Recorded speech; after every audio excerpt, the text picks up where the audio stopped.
விவசாயிகள் அனைவருக்கும் வணக்கம். இப்போ நம்ம சேனலுக்கு நாட்டு ரக பாக்கு சாகுபடி செய்யற நம்ம விவசாயி திரு ஆண்டி அவர்கள் வந்திருக்காருங்க. அவர் நல்ல அனுபவம் வாய்ந்த ஒரு விவசாயி. அவர் நாட்டு ரக பாக்கை எப்படி சாகுபடி செய்யறாரு, என்னென்ன தொழில்நுட்பங்களை கையாளுறாரு அப்படின்னு சொல்லி நம்ம அவர்கிட்ட கேட்டு தெரிஞ்சுக்கலாங்க. விவசாயிகள் தவறாமல் இந்த வீடியோவை பார்த்து பயன்பெற வேண்டும் என்று கேட்டுக்கொள்கிறேன். வாங்க வீடியோக்குள்ள போலாம். ஐயா வணக்கம். வணக்கம். வணக்கம் வணக்கம் ஐயா. உங்க பேரு? ஆண்டி கவுண்டர். எந்த ஊருங்க ஐயா? ராமேநல்லி. ராமேநல்லி. ஐயா, இப்ப நீங்க பாக்கு எத்தனை வருஷமா சாகுபடி செய்றீங்க? நான் ஒரு 40 வருஷத்துக்கு 40 வருஷத்துக்கு மேல விவசாயி நீங்க. ஆமா ஐயா, உங்ககிட்ட நிறைய அந்த விஷயங்கள்லாம் கேட்டு தெரிஞ்சுக்கணும். விவசாயிகளுக்கு யூஸ்ஃபுல்லா இருக்கும். அதுக்காக இப்ப நீங்க ஏன் பாக்கு சாகுபடி செய்யணும்னு உங்களுக்கு என்ன ஏன் தோணுச்சு? பாக்குன்னா இந்த ஏரியாவுல ஏற்கனவே பாக்கு தோப்புகள் இருந்த பகுதி. இல்ல, நீங்க முதல்ல எல்லாம் பாக்கு பண்ணிக்குமா? அதுக்கப்புறம் முன்னாடி எல்லாம் தானிய வகை பயிர்கள் இப்படிதான் பண்ணிருப்பீங்க. அது தானிய வகை பயிர்கள் தான் அப்பெல்லாம் பண்ணிட்டு இருந்தோம். பாக்கு ஏன் சாகுபடி செய்யணும் உங்களுக்கு? ஏன்னா பாக்கு நல்ல விலை போகுது அப்படிங்கறதுனால, நல்ல ரேட்டு போகுதுங்கிறதுனால இந்த பகுதி ஏற்கனவே பண்ணி நல்ல பகுதியா இருந்தது. அதனால இங்க பண்ணலாம், நாமளும் பயிர் பண்ணணும்ன்ற ஒரு ஆசை ஆர்வம் நான் பண்ண ஆரம்பிச்சேன். சரிங்க. இப்ப பாத்தீங்கன்னா நீங்க பாக்கு நாட்டு ரகம் தான் பண்ணிருக்கீங்க. நாட்டு ரகம் தாங்க. இப்போ உங்க நாத்தெல்லாம் எங்க அப்போ வாங்குனீங்க? அப்ப இங்கேயே லோக்கல்லே வாங்கிட்டோம். அப்பவே ஏற்கனவே இங்க மரங்கள்லாம் நல்லா இருந்தது, தோப்புகள் இருந்தது. அதுல நல்ல மரத்துல பார்த்து, நல்ல கொலை இருக்கிறத பார்த்து அந்த மரத்துல இருந்து விதைகள் எடுத்து நாங்க பயன்படுத்தணும். இப்போ நம்ம பாக்கு நாத்து பண்றதுக்கு நல்ல எப்படி தேர்வு பண்றது? காய்கள் கொலை நல்லதா இருக்குதான்னு பாக்கணுங்க. மரம் ஒரு 30 வருஷத்துக்கு மேல, ஒரு 25 to 30 வருஷத்துக்கு மேல இருக்கிற மரம், ரொம்ப முதி மரமா இருந்தாலும் நல்லா இருக்காது. மீடியம் சைஸ்ல இருக்கிற மரத்துங்கள்ல கொலை மாமூலா நம்ம பார்த்தோம்னா கொட்டை உருட்டையா இருக்கணும். அந்த உருண்டா இருக்கிற கொட்டைகளை பார்த்து எடுத்து நம்ம பயன்படுத்தோம்னா ஈல்டு நல்லா வந்துகிட்டு இருக்கும். அப்போ நீங்க நாத்து நீங்க தயார் பண்ணும் போதெல்லாம் எப்படிங்க? பாலித்தீன் பேக்ல இது மாதிரி? இல்ல அப்பெல்லாம் பாலித்தீன் பேக் இல்லைங்க. நாங்கெல்லாம் அப்போ தரையில தான் போடுவோம். அப்பெல்லாம் தரையில அப்படியே போட்டு நாத்துகள் தனித்தனியா இருக்கும். அதை எடுத்துக்கிட்டு பறிச்சு அப்படியே வச்சுக்கிட்டு இருப்போம். அப்படி வைக்கும்போது அந்த வேர் முண்டுகள்லாம் மேல் பகுதியில் வந்துடும். அதுக்கு பிறகு பிளாஸ்டிக் வந்த பிறகுதான் நாங்க ஜேசிபி விட்டு எடுத்து ஆழமா பண்ணி அதுக்கு பிறகு அதெல்லாம் பயிர் பண்ண ஆரம்பிச்சோம்.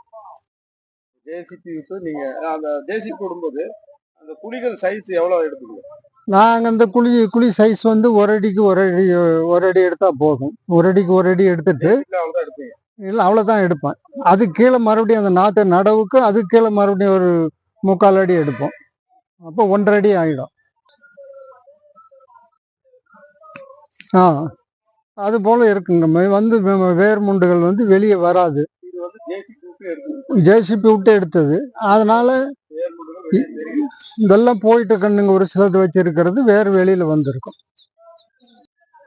இப்போ இந்த மரம் நீங்க நார்மலா கையில இல்ல கையில குழி எடுத்து மேலவே குழி எடுத்து போட்டது. அதனாலதான் இதெல்லாம் மேல வந்திருக்குது. ஆமா, இதுல ரோடு விடுறதுக்கோசரம் வழி விடுறதுக்காக எடுத்துட்டு ஒரு லைன் எடுத்துட்டு விட்டதுனால அது மாதிரி மேல. இந்த மாதிரி மேலே என்ன உங்களுக்கு பிரச்சனை? மேலே இருக்கிறதுனால வேர்கள் பரவி இருக்காது. அந்த வேர்கள் மேலே நின்று போகும்.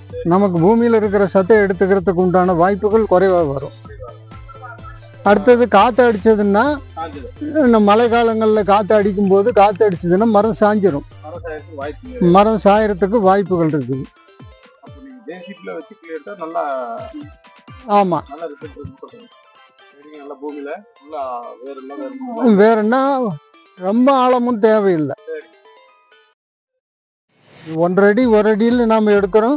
அது கீழே மறுபடியும் ஒரு 3/4 அடி எடுத்து பாக்கெட்டை நாற்றை வச்சிட்டோம்னா அது சரியா போகும். ஐயா, நீங்க நார்மலா தண்ணி பாத்துறீங்களா? சொட்டு நீர்ல? சொட்டு நீர்ல தான் பாய்ச்சிக்கிட்டு இருக்கிறோம். சொட்டு நீர்ல தான் பாய்ச்சிக்கிட்டு இருக்கோம். ஒரு நாளைக்கு எத்தனை நாளைக்கு ஒரு முறை தண்ணி?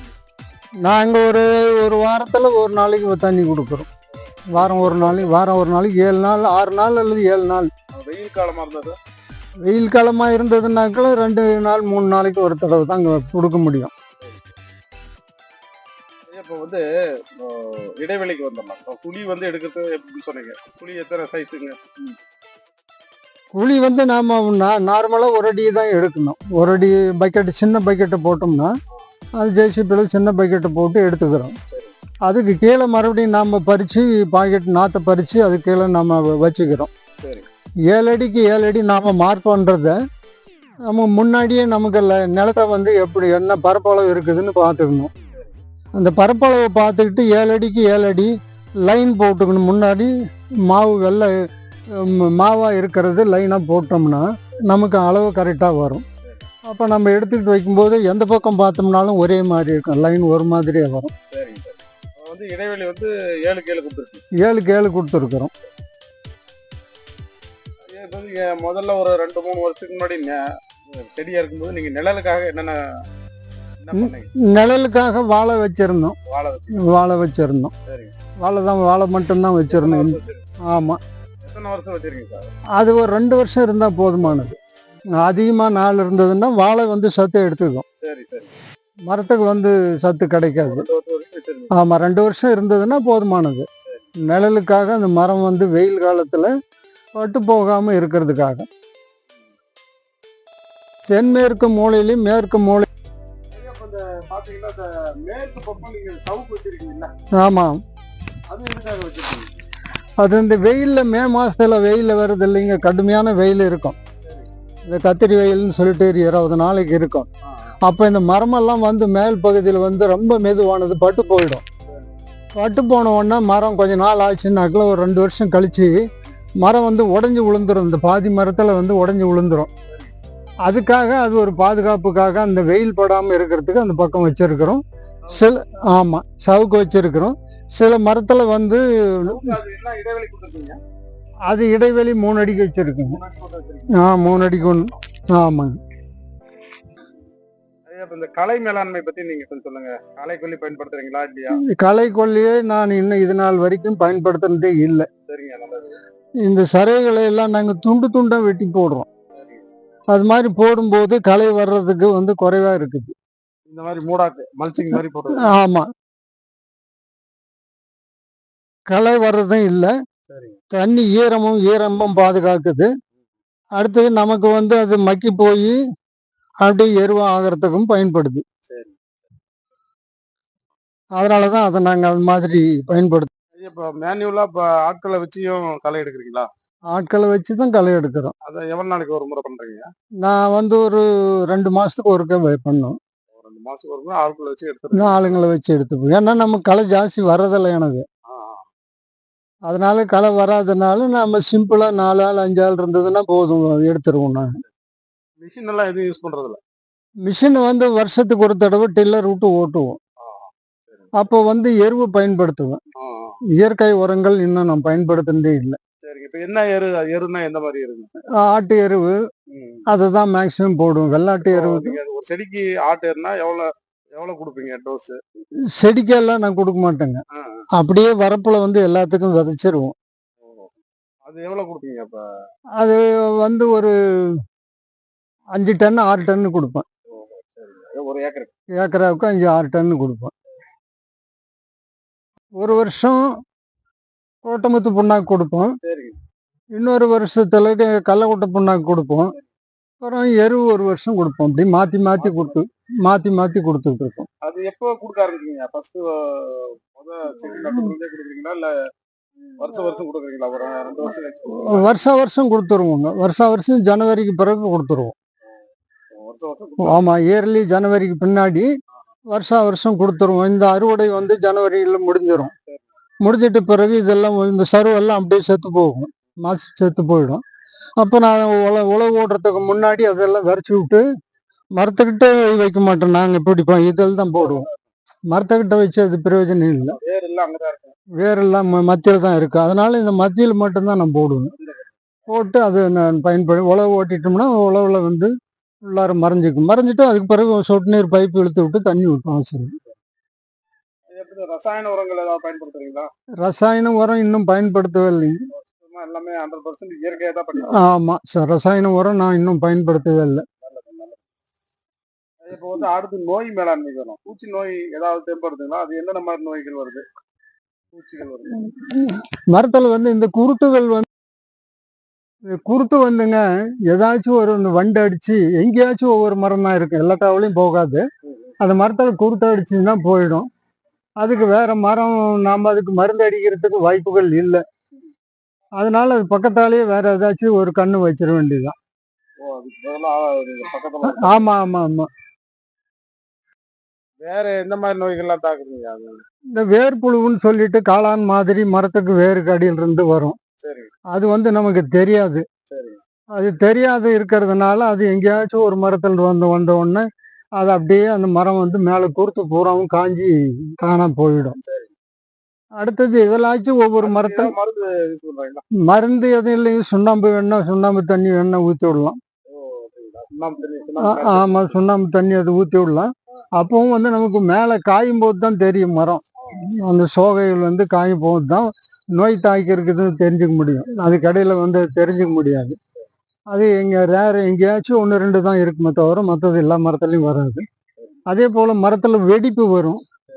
அதுவும் வந்து எங்கேயாச்சும் 2 1 மரத்துங்கள்ல தான் வெடிப்பு வரும். அதுக்கு நீங்க என்ன பண்றீங்க? வெடிப்பு. அதுக்கு வெடிப்புக்கு ஒன்றும் பண்றது இல்லைங்க. அது ஒன்றும் செய்யாது, அதை அப்படியே விட்டுறணும். வெடிப்பெல்லாம் அப்படியே இது நுண்ணூட்ட சத்து ஏதாவது பயன்படுத்துறீங்களா? நுண்ணூட்ட சத்தெல்லாம் எதுவும் பயன்படுத்தலைங்க. எதுவும் பயன்படுத்தல நான். ஐயா, இப்போ வந்து மகசூல், இப்போ வந்து நாட்டு ரகம் வந்து இப்போ எத்தனை வருஷத்துல வந்து நம்மளுக்கு நாட்டு ரகம் வந்து 7 வருஷத்துல தாங்க ஈல்டு வர ஆரம்பிக்கும். நமக்கு மகசூல் வர ஆரம்பிக்கும். 7 வருஷத்துக்கு பிறகு கொஞ்சம் கொஞ்சமா அப்படியே அப்படியே கூடிக்கிட்டு வரும். 8 9 வருஷத்துல இருந்து கொஞ்சம் முழு மரங்களும் இது வர்றதுக்கு வாய்ப்புகள் இருக்கு. அப்ப 7 வருஷத்துல தான் உங்களுக்கு மகசூல். ஆமா 7 வருஷத்துல தான் மகசூல். நம்ம ஒரு 25% வரும். 7 வருஷத்துல இருந்து ஆரம்பம். இப்போ வந்து நாட்டு ரகம் வந்து எத்தனை வருஷம் வரைக்கும் இருக்குங்க? நாட்டு ரகங்கள் வந்து முன்ன காலத்துல எல்லாம் வந்து நோய் தாக்காம இருந்ததெல்லாம் ஒரு 50 60 வருஷம் இருந்தது. இப்போ எல்லாம் 40 வருஷத்தோட சரிங்க. ஆனா நல்லா பராமரிச்சா 60 வருஷம். நல்லா பராமரிச்சோம்னா 60 வருஷம் வருங்க. இல்லைன்னா வராது, அவ்வளோ நாள் லைஃப் வராது. இப்போ 2 வருஷத்துக்கு முன்னாடி கடுமையான வறட்சி. அந்த வறட்சியில் வந்து கொஞ்சம் நோய் தாக்கிடுச்சு. அப்படி பண்ணும்போது செம்பேன் நோய் வந்து அடித்ததுனால 1 வருஷத்தினுடைய வளர்ச்சி 2 வருஷத்தினுடைய வளர்ச்சி ஒரே வருஷத்தில் வந்து வாழைங்கெல்லாம் கீழே மேலே போக ஆரம்பிச்சிருச்சு. அப்போ சீக்கிரம் வந்து மரம் வந்து வளர்ச்சி வந்துடும்.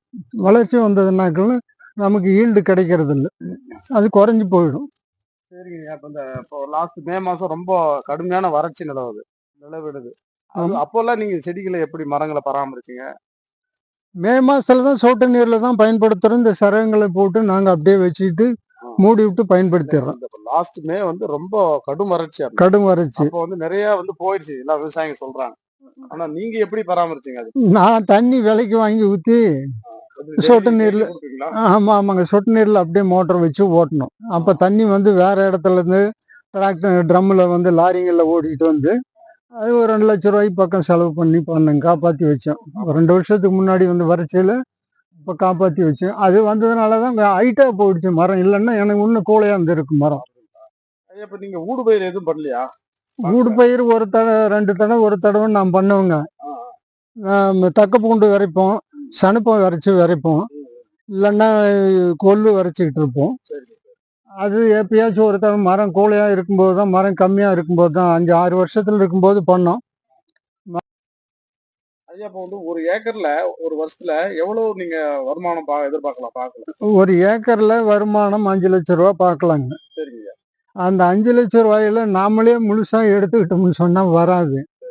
அதில் 4ல் ஒரு பங்கு அதுக்கு நாம பராமரிப்புக்கு உரம் எருவு போடுறதுக்கு இதுக்கு பயன்படுத்தணும். ஐயா, இவ்வளவு நேரம் நீங்க வந்து நம்ம சேனலுக்கு வந்து நாட்டு ரக பாக்கு சாகுபடி பண்ணிட்டீங்கன்னா நல்லா விவசாயிகளுக்கு அருமையா சொன்னீங்க. உங்க கருத்துக்கு ரொம்ப நன்றிங்க ஐயா. நன்றி.